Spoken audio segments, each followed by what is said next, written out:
Bonjour à tous, je suis très ravi de vous retrouver une fois de plus dans ce nouveau tutoriel Excel pour tous. Avant de commencer, si tu ne t'es pas encore abonné, fais-le juste maintenant. Ça prend juste une seconde. Clique juste sur la cloche de notification en bas. Ok, je vais vous parler d'un sujet également très intéressant aujourd'hui, comment utiliser de manière efficace la fonction indirecte. Donc, on va voir comment la fonction indirecte vous facilite un peu la vie pour traiter des cas assez rapides, pour vous permettre de mettre en valeur vos données de telle sorte que vous ayez dans un seul endroit un certain nombre de data prêts à utilisation. Donc, la fonction indirecte, comme toute autre fonction dans Excel, est dans un cas très spécifique. Et nous allons voir, nous allons prendre un cas qui va nous permettre d'élaborer voilà, ce processus sur la fonction indirecte. Mais elle ne va pas s'utiliser seule. Elle va prêter un peu à d'autres outils d'Excel pour permettre à être plus efficace. Si vous êtes prêts, on y va. Ok, nous avons préparé pour vous deux feuilles sur lesquelles nous allons remplir les données. Une feuille qui est appelée région et département.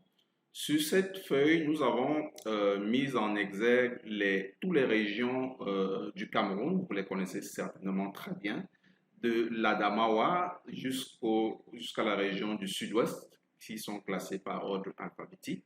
Et à l'intérieur, nous avons les départements dont la liste n'est pas exhaustive. Donc, nous avons mis les départements qui constituent ces régions.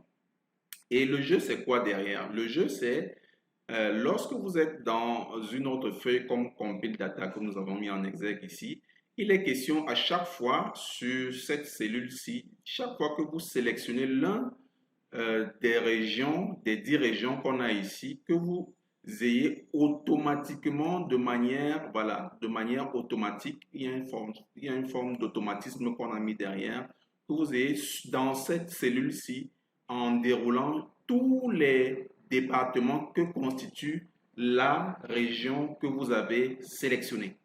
Vous voyez un peu. Donc là, voilà l'objectif qui est le nôtre aujourd'hui. Et vous allez voir derrière, on va utiliser plusieurs outils et en finalité, la fonction indirecte qui va nous aider d'atteindre relativement cet objectif. Allons-y. OK, première chose que nous allons faire ici, c'est de pouvoir faire des nommages. Certainement dans les formations, pour ceux qui ont déjà eu à faire des formations avec CIOS, vous avez certainement vu dans les cours qu'on mis à niveau sur Excel les notions comme nommer une cellule, nommer une plaque de cellules, ainsi de suite. Donc, c'est ce que nous allons faire dans cette première action. Donc, nous repartons juste sur notre feuille région département. Nous commençons nos nommages. Donc, l'entête ici, nous allons lui donner un nom. Voilà, un nom très facile. Vous savez, je peux faire mon nommage ici ou bien aller à formule et gestion de nom ou définir un nom. Voilà. Donc, rapidement, je vais le faire juste ici pour que ça aille un peu plus vite. Donc, je vais appeler cette plage de cellules région. Voilà, je valide. Super. Et pour chaque élément ici, je vais lui donner un nom qui a trait à l'entête qu'on a ici. Donc, ici en haut, je vais rapidement donner des noms sans espaces ici. Pour ceux qui ont des noms composés, vous allez voir à quoi ça va me renvoyer là. Également sud-ouest, voilà. Sud-ouest, je vais les compléter par un underscore. OK. Super. Donc, nous allons appeler l'ensemble de plages jusqu'ici Adamawa. Voilà.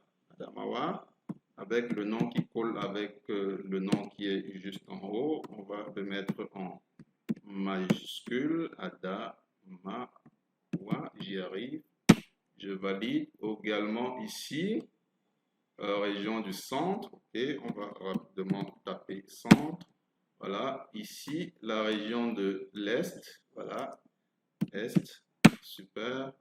Ici, extrême nord avec un underscore. Ne mettez pas, voilà, ne mettez pas de séparation pour les noms composés. Extrême nord. Super. Ok, ici, le littoral. Voilà, je mets rapidement la même chose. Je valide. Le nord. Voilà. Toute cette plage-là, je l'appelle nord. Voilà. Nord-ouest. Super. Nord underscore. Trait de 8. Nord-ouest. Ouest. OK. Je valide tout ça. Ouest. Le sud. Voilà. J'y arrive. Sud. Et enfin, le sud-ouest. OK. Sud-ouest. Underscore. N'oubliez pas. OK. Et je valide. D'accord. Nous avons franchi ce premier palier. Donc, normalement, nous allons, pour un premier temps, donner un nom à, voilà, nous allons créer ici ce qu'on appelle généralement une validation de données. Donc, certainement également dans un de nos cours ou bien dans l'un de nos tutoriels, vous avez certainement entendu parler de ça. Nous allons aller dans l'onglet données qui est juste là à côté de l'onglet formule. Allez choisir l'élément qui est juste là. Ça s'appelle effectivement validation de données. Nous allons créer une validation de données de type liste. Voilà. Pour ceux qui ne connaissent pas exactement de quoi il s'agit, référez-nous voir l'un de nos tutoriels dans ce sens-là ou bien vous pouvez nous contacter pour une formation à l'intérieur. Il doit certainement avoir ça.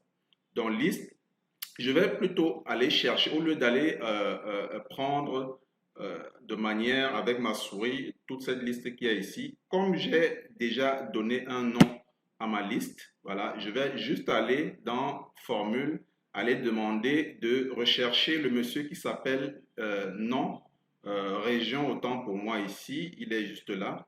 Je vais le sélectionner, voilà, je déroule et je valide OK.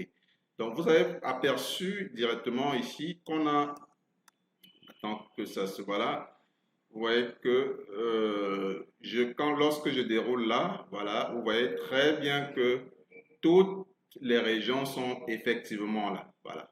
Donc, je peux sélectionner le centre et il est là. Donc, là, le deuxième palier est franchi. Il est question d'automatiser ici pour que lorsque je fais ce geste-là ici, centre-est, vous voyez un peu, dès que je clique une région ici, le département en question, lorsque je vais dérouler ici, puisse également se mettre de manière automatique. Donc, on va refaire presque la même chose que de l'autre côté, juste en y ajoutant un typiquement qui est la fonction indirecte.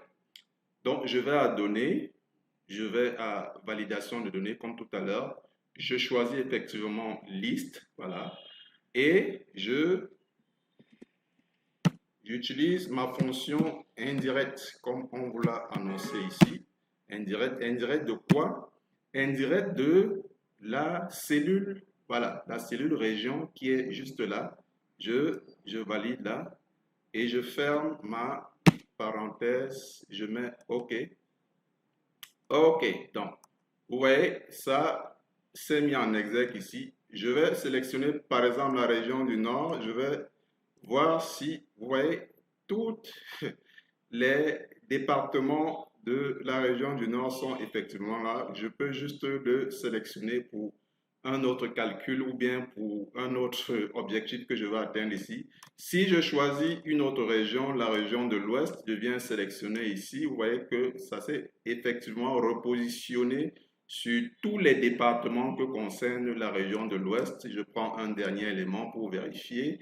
Le littoral, voilà, nous sommes effectivement au littoral. Je choisis, vous voyez, Mungo, Kam, Sanaga Maritime et autres. Vous voyez, ce sont des éléments relativement moins utilisés, mais je vous assure, ça a une puissance, ça a une connotation vraiment assez puissante qui vous permet d'aller un peu plus loin et ajouter à d'autres outils dans Excel, ça vous permet d'atteindre rapidement dans un deadline assez court vos objectifs. Okay. Donc, je pense que nous allons nous arrêter là. Nous choisissons toujours des tutoriels assez courts pour vous permettre d'assimiler un certain nombre de notions. Donc, je pense que ça ça va vous intéresser dans l'ensemble de vos, voilà, de vos tâches, de vos targets que vous avez de manière journalière. Nous ne pouvons que vous souhaiter une très bonne journée et retrouvez-nous très vite dans un nouveau tutoriel d'Excel pour tous. Je suis là. Ciao. Excellemment. Bye bye.